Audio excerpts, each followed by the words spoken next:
Am I the asshole for holding my wedding at the same venue as my first husband's funeral? Last summer, my first husband passed away after being in a car accident a month before. The doctors expected him to pull through, yet be paralyzed from the waist down, but he already had health problems and the trauma from the accident ultimately prevailed. I and his parents organized a funeral at a spacious old Catholic cathedral. I kept thinking to myself the whole time, this place is too beautiful for a funeral. For some reason, it felt wrong having such a sad occasion there. I can even remember wishing that I had married my first husband there instead of the outdoor wedding we had. Fast forward to early 2022, I reunited with an ex-boyfriend of mine from years before. We started dating again, and before we knew it, we were engaged. I've been criticized a lot of how fast I moved on, but I guess everyone heals differently. We started planning for the wedding in March. The wedding hasn't happened yet, but it will be in May, and we decided we'd have it at the same cathedral where my first husband's funeral was held. I am still in contact with my first husband's parents, and they were happy for me when I told them I was dating, and then when I got engaged.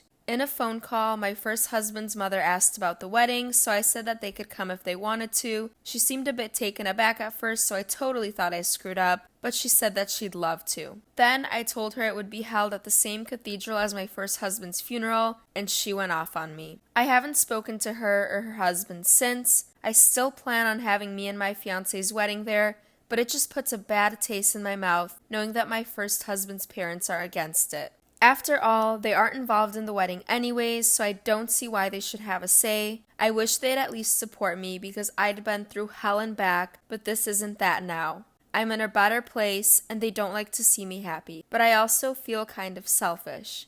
Am I the asshole?